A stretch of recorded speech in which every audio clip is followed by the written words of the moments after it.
ከየረር ተራራ እስከ ቀይ ባህር ሞገድ የኢትዮጵያ የባህር ኃይል ዳግም ትንሣኤ። የታሪክ ሰንሰለት ሲበጠስ የኢትዮጵያ ሰንደቅ ዓላማ በባህር ሞገዶች ላይ ለመውለብለብ ተቃርቧል።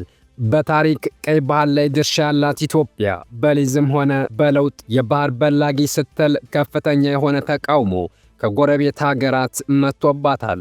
ከጎረቤት ብቻም ሳይሆን ኢትዮጵያን ቀይ ባህር ላይ ማየት የማይፈልጉ በርካታ ሀገራት ጉዳዩን አውግዘውታል። ኢትዮጵያን በአንድ ወር እጨርሰዋለሁ ብላ የነበረ ቢሆንም ብዙ ወራት አሳልፋለች። ይሁን እንጂ ጉዞው ቢረዝምም አልቀረም። በቅርቡ ሁሉም ነገር ውሳኔ አግኝቶ ጫጫታውም አንዳች መስመር ይዟል ተብሎ እየተጠበቀ ነው። ኢትዮጵያ ለባህር ኃይሏ እጅግ ዘመናዊ የሆኑና በርካታ ቁጥር ያላቸው ፈጣን የፓትሮል ጀልባዎችን እያዘጋጀች መሆኑም ታውቋል። ይህ እርምጃ ሀገሪቱ የያዘችውን የባህር በር ባለቤትነት ህልም ወደ ፍጻሜው መቃረቡን የሚያሳይ ዋዜማ ተደርጎ ተወስዷል። በዝርዝር እንመለከተዋለን። ሰብስክራይብ እያደረጋችሁ አብራችሁን ቆዩ። ኢትዮጵያ የባህር በር እንደሚያስፈልጋት አንድና ሁለት የለውም። የአንድ መንግስት ውሳኔና ፍላጎት ነው ካለ ባህር እንድትኖር ያደረጋት። ከዚያ ውጭ ኢትዮጵያ የትኛውን መንግስት ይምጣ ይህን ጥያቄ እንደሚያነሳ የሚጠበቅ ነበር። ኢትዮጵያ አሁን በጀመረችው ሁሉን አቀፍ እንቅስቃሴ የባህር በር ለማግኘት የመጨረሻው ምዕራፍ ላይ ደርሳለች። የባህር በሩ ጉዳይ ከውስጥ እንዳለቀ የሚያረጋግጥ አንድ መረጃ ደግሞ ከሰሞኑ ተሰምቷል። ኢትዮጵያ ለባህር ላይ ቅኝትና ውጊያ የሚያገለግሉ በርካታ ቁጥር ያላቸው ጀልባዎችን እያመረተች ትገኛለች። ይህም በቀጥታ ለባህር በሩ ዝግጅት እየተደረገ እንደሆነ ማረጋገጫ ሆኗል። የመከላከያ ኢንጂነሪንግ ኢንዱስትሪ ኮርፖሬሽን ዘመናዊ የሆኑ ተወርዋሪ የባህር በር ላይ ተዋጊ ጀልባዎችን በማምረት ላይ መሆኑ ተነግሯል። እነዚህ ጀልባዎች በባህር ላይ ለጥበቃ የሚያገለግሉ ናቸው። እነዚህ ጀልባዎች ለባህር ላይ ውጊያና ቅኝት የሚውሉም ናቸው የተባለ ሲሆን ሙሉ ለሙሉ በሀገር ውስጥ የሚመረቱ ናቸው። ምናልባትም ለጀልባዎቹ የሚውሉ እንደ ሞተር አይነት ቁሶች ከውጭ ሊገቡ የሚችልበት እድል አለ። እነዚህን ጀልባዎች ከዓመታት በፊት የፈረንሳይ መንግስት ሊሰጥ ቃል ገብቶ ነበር። ይሁን እንጂ ፈረንሳይ እስካሁን እንደ አይነት ጀልባዎችንም ሆነ ሌሎች ለባህር ኃይል ሰጣለ ያለቻቸውን ግዙፍ መርከቦች አልሰጠችም።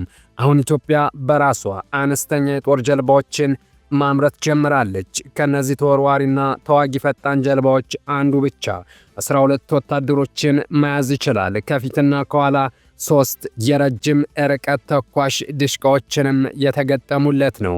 በባህር ላይ ሳለ መስመሩን እንዳይስት አቅጣጫ ጠቋሚ የግንኙነት መሳሪያ የተገጠመላቸው ናቸው። ለአደጋ ተጋላጭ እንዳይሆኑ የሚከላከሉ ብዙ ቴክኖሎጂዎች የተገጠመላቸውም ናቸው። እጅግ በፍጥነት እንዲወረወሩ የሚያደርጓቸው ኢንቦርድ ድራይቭ ሞተርም ይገጠምላቸዋል። እነዚህ ጀልባዎች ከዲዛይናቸው ላይ መመልከት እንደቻልነው ከሚይዙት የሰው መጠንና ቅርጽ በመነሳት ከደቡብ አፍሪካዎቹ ሪሃኖ 850 ፈጣን ጀልባዎች ጋር ተመሳሳይነት አላቸው። እንዲህ አይነት ፈጣን ጀልባዎች ጥቅም ላይ የሚውሉት በባህር ላይ ለሚደረጉ ውጊያዎች ነው። በባህር ላይ ግዙፍ መርከቦችን አጀባ ለመስጠትና ከወንበዶች ጥቃት ለመከላከል እንዲሁም አጠቃላይ ሰፋፊ የውሃ አካላትን ደህንነት ለማስጠበቅ ነው። ከዚያም በተጨማሪ በኮማንዶች የባህር ላይ ኦፕሬሽኖች ሲኖሩ ጥቅም ላይ ይውላሉ። የመን ሁቲዎች ቀይ ባህር ላይ በርካታ መርከቦችን የሚያጠቁትና የሚያግቱት እነዚህን ፈጣን ጀልባዎች ተጠቅመው ነው። ምናልባትም በቅርብ የኢትዮጵያን የባህር ላይ ተወርዋሪ ጀልባዎች ቀይ ባህር ላይ ልናያቸው እንችላለን። እንደሚታወቀው ኢትዮጵያ ከሶማሊላንድ ጋር የባህር በር ስምምነት ማድረጉ አይዘነጋም። ዋናው የባህር በሩ ያስፈለገበት ምክንያት ደግሞ ለባህር ኃይል እንደሆነ ታውቋል። እንደውም በስምምነቱ ላይ የባህር በሩ ለመጀመሪያ ዓላማ የሚውለው ለጦር ሰፈርነት ነው። ይህም ኢትዮጵያ በባህር ላይ ጥቅሟን ለማስጠበቅ ጦር እንድታሰማራ ያደርጋታል። ባህር ላይ ጦር የሚሰማራው ደግሞ በፓትሮል ጀልባዎች አማካኝነት ነው። ምናልባት አንድ ቀን የሀገር ውስጥ ደም መፋሰሱ በስምምነት ቢጠናቀቅ የባህር በር የማግኘት እንቅስቃሴው ጊዜ የሚፈጅ እንደማይሆን ይታመናል። የኢትዮጵያ ባህር ኃይል ወደ ቀይ ባህር ሲያመራ እነዚህ ጀልባዎች አብረው የሚገቡ ይሆናሉ። ደቡባዊ ቀይ ባህር ላይ አልሸባብ በትናንሽ ጀልባዎች እገታዎችንና ጥቃቶችን ስለሚፈጽም ይህን ለመከላከል የኢትዮጵያ ተወርዋሪ ጀልባዎች የሚዘምቱም ይሆናል። እየተሰሩ ያሉ ተወርዋሪ ጀልባዎች አሁን ዓለም ላይ ካሉት ፈጣን የባህር ላይ ጀልባዎች ጋር ተወዳዳሪ ናቸው። ዲዛይናቸው ከደቡብ አፍሪካው ኤርሂኖ 850 ጋር ይመሳሰሉ እንጂ የራሳቸው የሆነ ዲዛይን ተነድፎላቸው ነው እየተሰሩ ያሉት። በመከላከያ ኢንጂነሪንግ ኢንዱስትሪ ኮርፖሬሽን የሚሰሩት እነዚህ ጀልባዎች ዲዛይናቸው በዓለም አቀፍ ደረጃ ተቀባይነት ያላቸው ናቸው ያለው የፌዴራል ፖሊስ የጀልባዎች ጥራትና ዲዛይን በጣሊያንና በቻይና ሀገራት እንዲሁም በሌሎች ዓለም አቀፍ ድርጅቶች የተገመገመና ጥሩ ደረጃ የተሰጠው መሆኑንም በአዲስ ስታንዳርድ ዘገባ ላይ ሰፍሯል። ጀልባዎቹ ሀገር በቀል በሆነው በመከላከያ ኢንጂነሪንግ ኢንዱስትሪ ኮርፖሬሽን በሀገር ውስጥ መሰራታቸው ለወደፊቷ ኢትዮጵያ ተስፋ ነው። ጦርነት፣ መለያየት፣ መጋጨት ያልፋል። አንድ ቀን ሁሉም አልፎ ታሪክ ጸሐፊዎች ብቻ የሚያነሱት ይሆናል። እናም ዛሬ እኒህ ጀልባዎች በኢትዮጵያ መሰራታቸው ለወደፊቷ ኢትዮጵያ ተስፋ ይሆናል።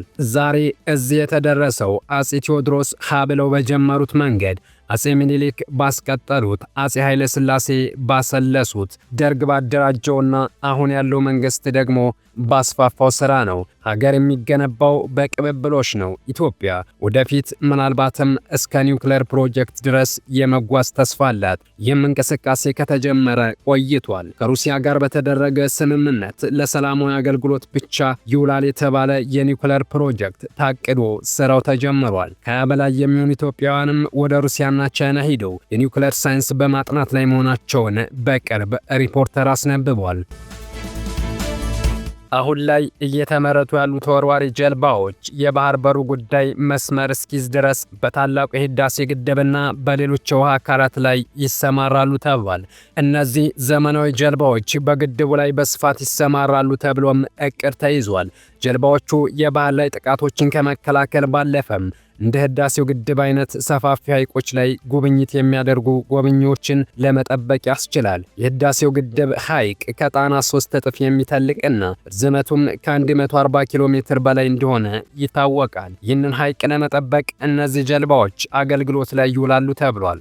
ነገር ግን ብዙዎቹ የሚስማሙት እነዚህ የባህር ጀልባዎች እየተዘጋጁ ያሉት ለህዳሴው ግድብ ብቻ ሳይሆን ለቀይ ባህሩ የኢትዮጵያ ባህር ኃይል እንደሆነ ነው። ሁሉም የባህር ኃይሎች እንደዛ አይነት ፈጣን ጀልባዎችን የታጠቁ ናቸው። ለባህር ላይ ቅኝትና ለባህር ወንበዴዎች እጅግ ፍቱን መሳሪያዎች እንደሆኑም ይነገርላቸዋል።